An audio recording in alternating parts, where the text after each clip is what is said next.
Good afternoon, everyone. It is 4 o'clock, so we'll go ahead and get started. Welcome. My name is Michael Rodriguez. I'm a lead strategist with the Lyricist Library Consortium, and I'm delighted to be serving as moderator for this conversation. So this panel discussion brings together 3 Lyricist member library leaders to talk about engaging with open access as liberal arts colleges. And really we convene this talk because conversations about open access and open scholarship tend to be dominated by large research institutions. That's where a lot of the publishing activity happens. But the reality is that every institution, including teaching institutions, including smaller institutions, has a role to play in the open access shift and has an important voice that should be heard when we develop open access business models and strategic investments, we collectively. So in no particular order, I'm honored to introduce our panelists today. First up, we have Ann Houston, Director of Libraries and the College Librarian at Swarthmore College in Pennsylvania. We also have Luke Villel, the University Librarian at Hollins University in Virginia, and James Simon, Assistant Director of Collections and Discovery at Davidson College in North Carolina. Just a quick reminder about the Lyricist Code of Conduct. You've all seen the slides many times today, but just a reminder to that we strive to be respectful and collaborative and avoid discrimination at all times. Please use the QR code if you have any questions about the policy. We also ask to make sure to help us ensure that this session is accessible. So there are 2 mics in the aisles. When we have a brief Q&A period at the end, please come to the mics to ask your questions. So this panel had its genesis in a May 1st, 2025 panel that was part of the 4th annual Lyr Open Fair. This is an annual free virtual program hosted by Lyricists on open scholarship topics. Also participating in the original panel was the Associate Dean for Collections and Resources at Dickinson College. She wasn't able to join us here in Charleston, and we miss you, Teresa. Our panelists followed up on that May 1st panel with an article published in Katina Magazine, which is also owned by Annual Reviews, which owns the Charleston Conference. The article was published on October 14th, and it's entitled How 4 Smaller Institutions Are Investing in Open Access. And it's open access, free to read at katinamagazine.org, and if anyone is interested in reviewing that. And the panel today is really a furtherance of the conversation on this topic. So how this will work, we'll have a handful of discussion questions prepared. We'll take it in turns to discuss them and respond to them, and then we will move into a short Q&A period, and we may jump around a little bit. So let's go ahead and wade into the panel discussion portion of today. So I'll address the first question to Luke. Why is it so important for liberal arts colleges and smaller teaching-oriented institutions to be part of the dialogue about how to make open access publishing sustainable? Thank you, Michael, and thanks for organizing our panel today. So when I'm thinking about why it's important for us to engage in this work, I really want to touch on two themes. One is mission alignment, and the other is the diversification of the open access scholarly ecosystem. First, with mission alignment, I know that this is something, it feels like every OA session I've gone to during this conference, mission alignment is sort of front and center. So I apologize for those of you who may have heard this before, but I really want to echo it here because this really drives our OA investment. I think for liberal arts colleges in general is a very important aspect of why we do this. When I say mission alignment, I think about it on 3 different levels. So for library sort of philosophies and ethics writ large, we want to make knowledge open as much as possible.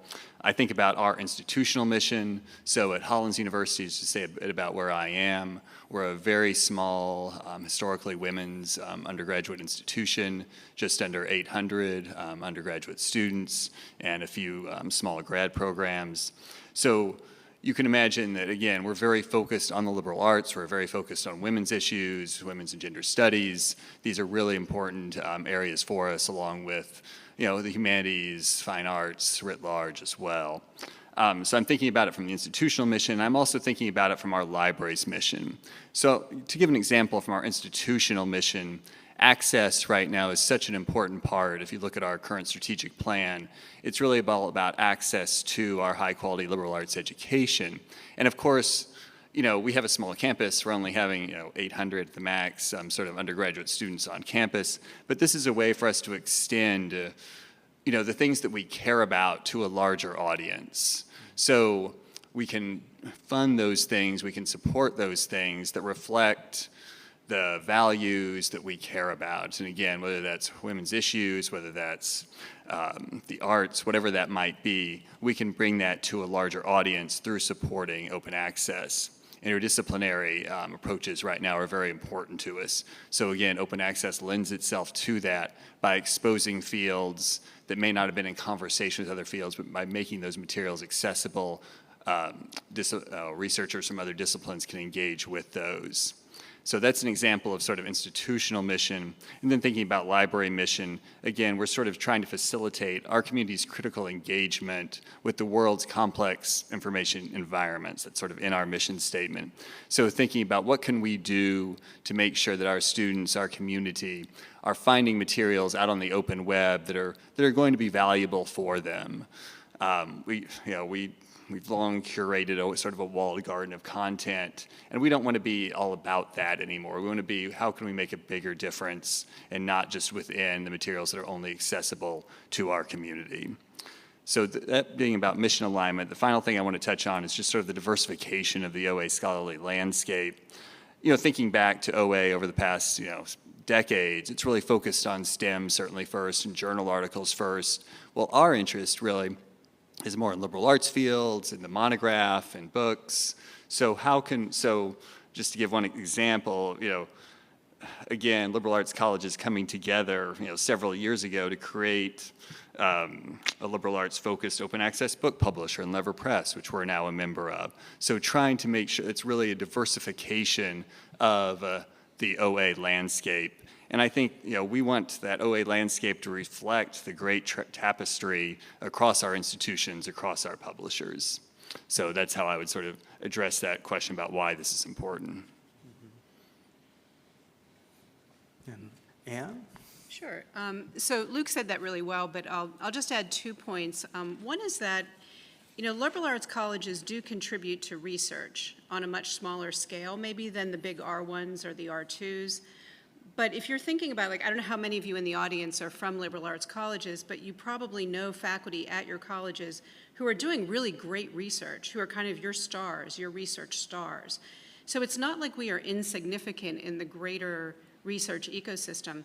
And I thought it was interesting that last year the Carnegie classification came out with a new classification of research colleges and universities. And those are colleges that do more than $2.5 million or invest more than $2.5 million in research every year. So we're tiny compared to those $50 million R1s and the R2s, but there's still this acknowledgement from Carnegie that there is research taking place at multiple levels of the higher education ecosystem in this country. So I think if we think about that, we want to be able to support those faculty that want to do research. Supporting research helps us recruit and retain the best faculty who are going to leave if they can't do it. So I think we do have a vested interest in supporting the scholarly publishing ecosystem and having it be sustainable.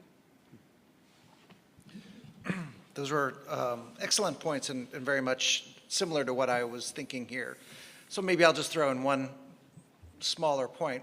Why it's so important for us to participate in this is we're all part of the same ecosystem as the large R1s. We're all reading or trying to read the same material. We're all trying to further knowledge in the same fields. And this might be something for the consortial leaders to weigh in on, but I didn't find a fantastic data set, but I'm sure Michael can make a knowledgeable guess that when you think about the total percentage of funding of an OA initiative or a specific set of resources, it's probably an 80-20 split between the largest libraries funding these and the smaller libraries. So we are making a meaningful contribution to the whole of the open access landscape.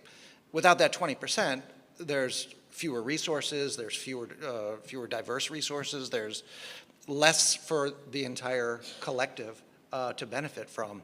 And I don't know if you have any statistics to back that up, but that was my experience when I was working in a consortium. Yeah. I think that does align with my experience as well, James. I think the influence of liberal arts colleges and teaching-oriented institutions is significant, both from a funding level and from the intellectual contribution level. So thank you for making those points. So moving to some sort of very concrete aspects of the work you do at your institutions, what are specific arguments that you make or that you would make to your administration for why you should invest in open access as a smaller school with perhaps a more limited budget? And we'll start with Anne. Great. So I proposed this question in response to, I don't know how many people read the Rick Anderson Scholarly Kitchen post about how subscribe to open is doomed. If you haven't read it, it's very interesting, and the responses to it are interesting. And what Rick was arguing is that library budgets are for purchasing material. And if we are going to spend them on open access, we cannot justify that to our administrations. And I was a little distressed by that because I think it's our obligation as library leaders to talk to our administrations about how to make scholarly publishing sustainable. Whether they agree with us initially or not, I think we need to be making certain arguments that resonate for our institutions about why we need to be thinking about open access. So thinking about what those arguments are, I think it really depends on where your administration is coming from. But there are a couple of things I would point out. One is that the expansion of open access benefits our faculty and our students directly, and Luke was hinting at this a little bit. Open access material is easier for our students to access. There are no paywalls. They can get to it more easily. An open access ecosystem would be so much better for undergraduates in the research that they do. It also helps faculty work get exposure, especially at a time when books are declining in use. I don't know about your libraries, they're declining in use in my library. So we're seeing paper books be used less and less. Even ebooks are not getting the use that books used to get. But open access books do get use, and statistics back this up. So it's a way to get faculty scholarship out there. And can you tie open access directly to support for your faculty's publishing? So are your faculty publishing open access? And if they are, how can we support that? What investments can we make that are actually directly in support of the particular faculty at our institutions? And then another point I would make is that an investment now will lead to a system that is more affordable and equitable in the long run for all of us, and that better represents our values and enhances research as a public good. And this is the argument I think that Luke was speaking of, but I think really saying to our administrations, hey, this really reflects who we are. We want a system that is really affordable and equitable. And I think it also ties into the sort of historical tradition of libraries to collaborate with each other and the reciprocal tying together of library collections that we've always done through, say, interlibrary loan. Like, we've always made an argument to our administrations that we do interlibrary loan lending as well as borrowing, because we reciprocally help each other as libraries. So the idea that we would spend part of our budget supporting the sort of library ecosystem as a whole is not a new argument. It's one that has always been there in different forms. And I see this as kind of an extension of that. And then just the final point I'd make is I think it's worth, even if you as a small place can only invest a little bit in open access, you can move the dial just a little bit. And it can be very meaningful to make even a very small investment. So I think those are all kind of arguments that you can make depending on what resonates with your provost or whoever you report to. Yeah, that's a lot of the thinking that I was putting behind this is quite similar. Our institution really does lead with its values first, and that is the first line of argument that I would make to anyone that asks that question of why are we doing this. Because this does align with our values, this is an important aspect for Davidson to invest in. We focus heavily on the pursuit of knowledge for public good. It's a major focus of our new strategic plan from the president of the college. And we can tie directly the investment in the research being made accessible to the public beyond the walls of the college as one of those opportunities that we have to have better outreach to our community, to the greater Charlotte region, and to the state as a whole. So that's a really important argument that is grounded in the philosophical values that we have all heard, but it really has a direct impact on where the college wants to be. So that's one of those arguments that you can try to formulate and hopefully put some numbers on it. And I think, Anne, your points were really, really well made, is that once we put this out there, it's out there. If we just subscribe to a journal and that you stop subscribing, it goes away. So we could have a longer conversation about, is open truly perpetual? But it's one of those things that we pay attention to, is how do we extend the reach over time of this research? And I'll add to something Anne said about just sort of the ease of access for students in terms of these materials that we're supporting. You know, I even drilled down a little bit further to think about open educational resources and how important those are to our community. We're trying to obviously try to get as many of those adopted across the campus as possible. We have, you know, our incoming class this year had nearly 70% Pell eligible students. And these are students that need, you know, that are working part-time jobs or trying to find funds. So we need to make sure we make all aspects of our education as accessible as possible. So this is just another way to sort of move the needle on that and to get as many open resources out there as possible. And then the other thing that Anne mentioned I want to touch on is the sort of the support for faculty who are publishing. And I should say, our faculty barely publish at all. We're very teaching focused. But just, you know, being able to offer transform, read and publish agreements, for instance, you know, it addresses, you know, because our provost is always, over the past several years, there's 1 or 2 faculty a year that will come to her and say, you know, hey, I need some money to help publish this open access. And to be able to help take that off her plate and say, hey, we've got these transformative agreements now in place that cover that, is just really a help to her and to the provost's office. So that's been a real benefit as well. Thank you for those well-chosen remarks. Continuing to sort of drill down into the concrete strategies that you employ at your institutions, what concrete strategies do you use to make room for open access initiatives in your budgets? Are there things that you're spending less on in order to fund OA investments? And we'll start with Anne. Sure, yeah. So this is can be a tough one, especially this year. You know, we've had a budget cut at Swarthmore, and we were a pretty well-funded liberal arts. As liberal arts college libraries go, we were pretty well-funded, are still well-funded. But even we had a budget cut this year, and I'm hearing from so many people at this conference and in other venues that everybody's experiencing this. And of course, with inflation, that makes the cut even bigger. So it's tough. I mean, it's really hard to find ways to fit open access into our budgets in a way that's significant. A couple of things that we've done, one is to advocate on the consortia level for deals that support open access. Our state consortium, PALC, has been amazing in negotiating read and publish deals. And I know we'll get into this a little bit later about whether those are really the best thing for us, but a lot of those deals have come through our consortia, and so being able to advocate and say that this is something we want to participate in to consortia leadership has been effective. Another is, you know, to think about develop your own criteria, and I know we're going to get into a question about criteria a little later, but what are your criteria to prioritize investments? So how do you know what open access opportunities really are the best match for what you are doing, and focus on those if you can. And then, you know, in terms of like how we actually find the money, we've been really digging in very deep right now into user statistics on some of those resources that used to be considered core to libraries.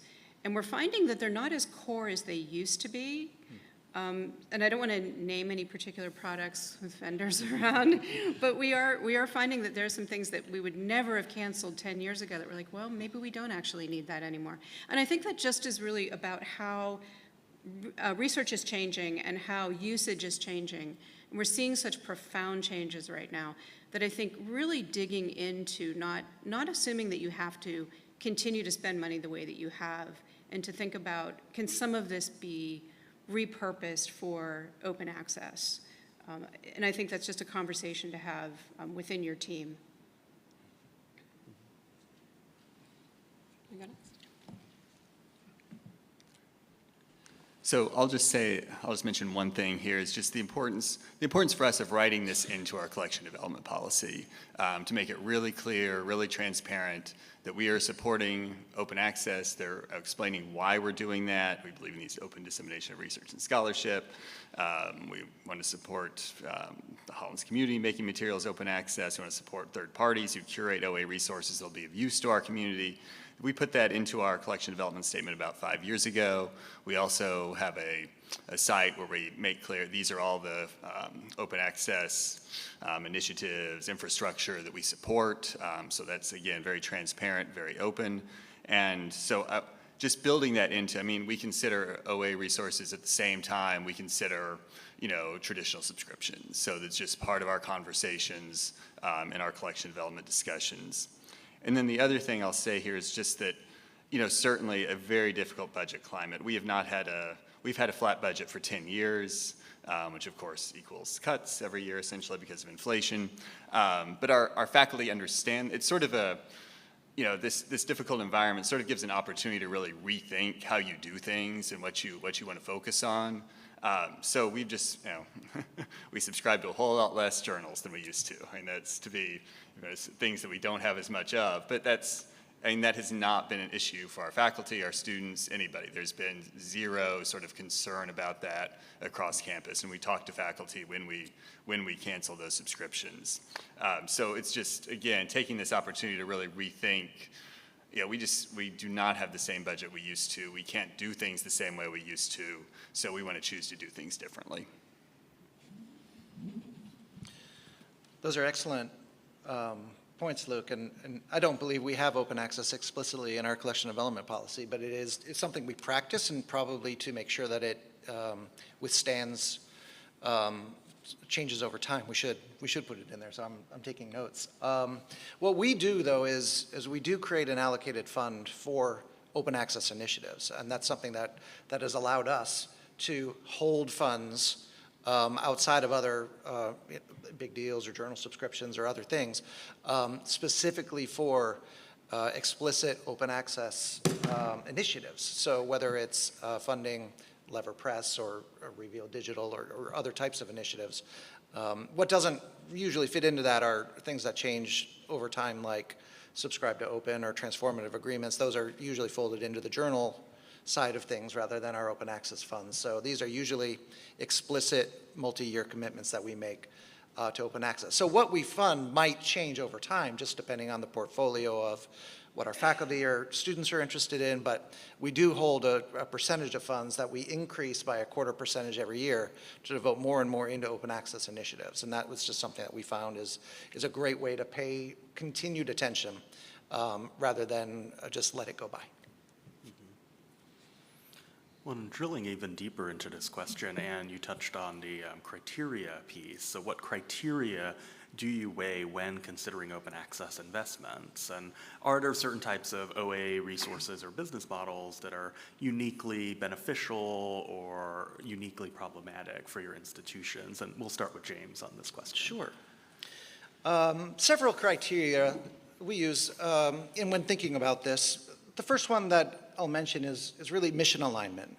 Thinking about, do these initiatives, does any initiative that comes before us, does it fit with the general purpose and mission statement of the library and of the college in general? I should state Davidson's one of the research-intensive liberal arts schools that Carnegie has blessed us with, and creating a new vendor tier, I think. However, we are heavily in favor of supporting mission-aligned institutions. So if the scholarly societies and nonprofit institutions above the open access agreements from commercial publishers.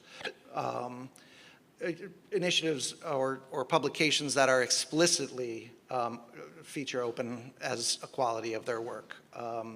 Grounded in our library principles to surface underrepresented voices, so international open access initiatives, things like that. You know, we pay attention to that as part of our unique contribution to the open access environment. Sure, we could just pile on to a popular deal, but we really are looking for things that we can make a Davidson-sized impact on. The second part really is paying attention to the publishing profile of the faculty. Of course, we can't continue to support things that aren't being used at all, but we do filter in open access as part of that criteria of when something's not heavily used. Still weighing in favor of an open access might lead me to preserve that in my budget as opposed to a commercial publication that is seeing a lack of use as well. We have 200 to 250 faculty. We have excellent data on which fields publish, where they publish, what topics they're publishing in, how we compare against our peers. So really focusing in on those areas of faculty interest and faculty publication helps us to target our open access investments, and then to channel that information to them, to let them know that we are investing in this and giving them the opportunities to publish open access, to make sure that these are accessible to their students. Of course, cost neutrality is an important one for us, criteria when we're thinking about transformative agreements or our consortial deals. We don't have a lot of money to add to our collection budget. Like Luke, we've been flat for 10 years. So a read and publish has to make financial sense to us. We can't just wantonly add on to these, so we really do have to pay attention to how this balances out in the budget. It's not really the principle there as much as the the publishing profile. Is this something that makes sense to our faculty who are publishing? So we do tend to rely a lot on our consortial deals for that type of thing in order to make sure that we are being balanced as part of that greater whole. Yeah, so the specific strategies, those were the criteria that we think about, and then we focus on those areas where, as liberal arts colleges, we can make a purposeful statement on the level that we are. Lever Press was mentioned. That's a really important one for us. Knowledge Unlatched and Lyris's open access programs are things that we do invest in because those are important. An unsolicited plug, I think, for the Open Access Community Investment Program. It's a great way for us to review things that are out there that might be in need of funding for open access.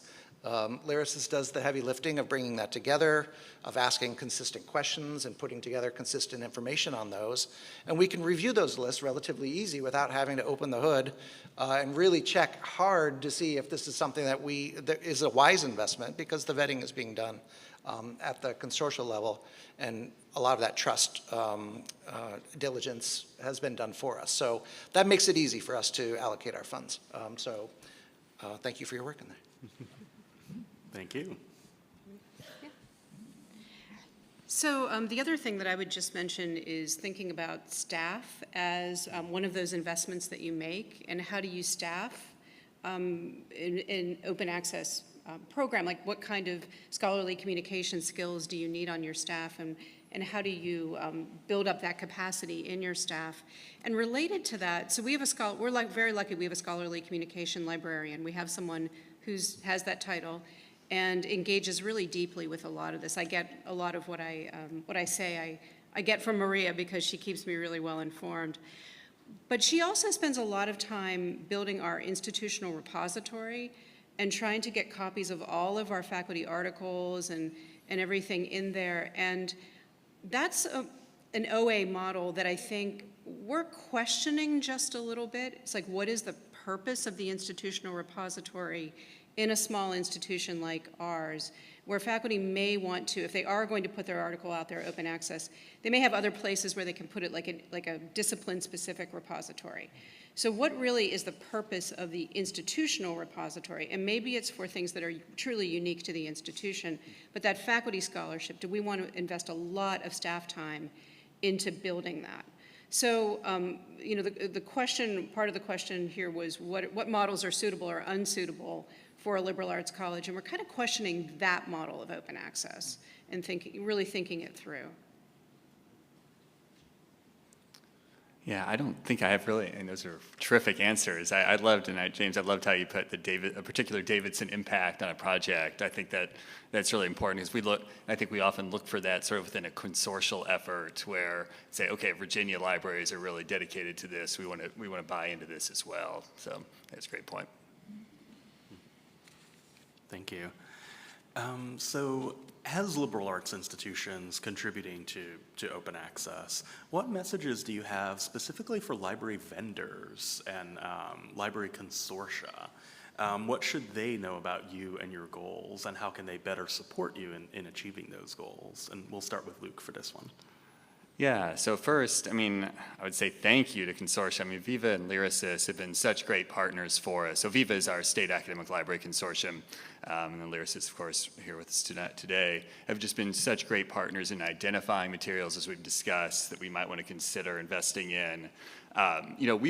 We couldn't be doing any read and publish with agreements without them providing all the heavy lifting of developing those agreements, because obviously we don't have the publishing.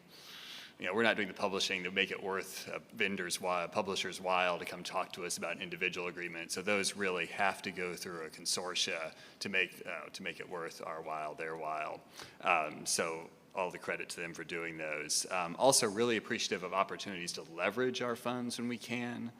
For instance, Viva matches a portion of our support for Punctum Books. So we pledge a certain amount, then Viva adds on 30% on top of that from their state funding. So that's really, anytime we can do something like that, it just makes us feel like we're doing more. We're not just a single library doing this.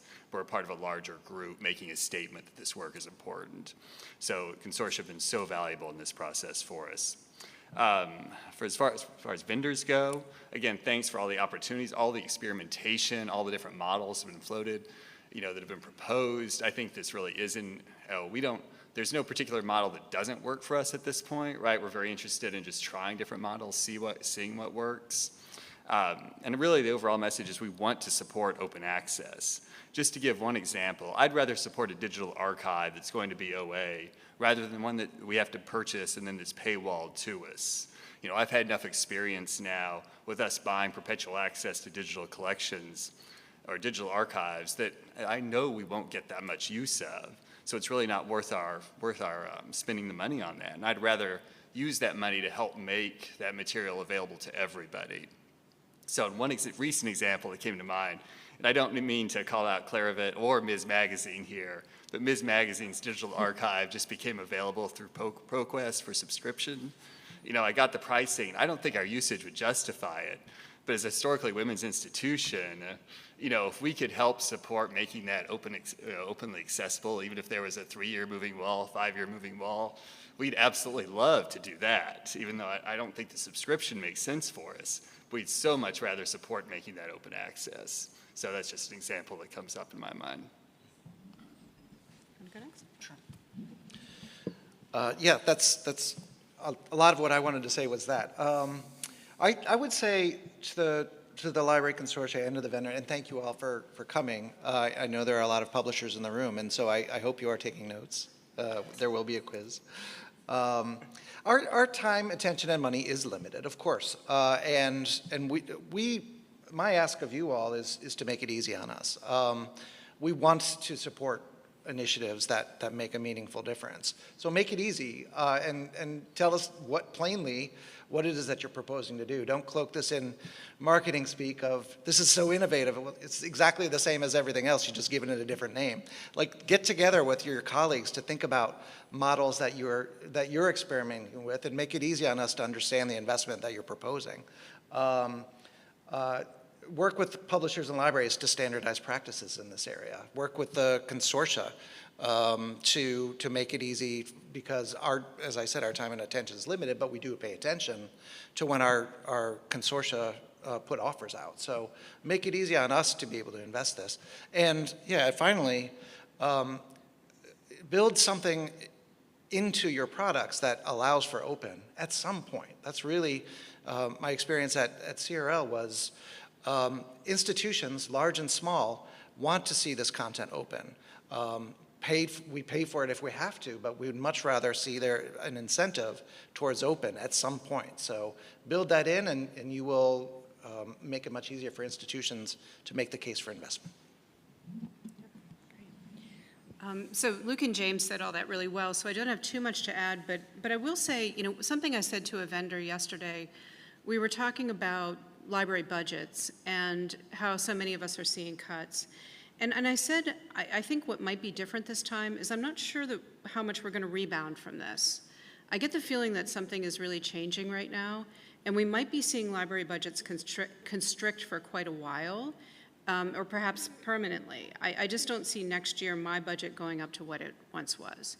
So I think, we're at a moment, we're in this really unique moment in libraries where, we're interested in new models and new ways of doing things. I'm hearing a lot of librarians I talk to here at this conference saying, I don't just need a better deal from a vendor, I need a whole new way of thinking about accessing content. And some different, things have come up which are not open access related, but just seeing this sort of idea of new models out there. And this idea of collections, even to a greater extent than they have been, being a service that we provide, not content that we purchase.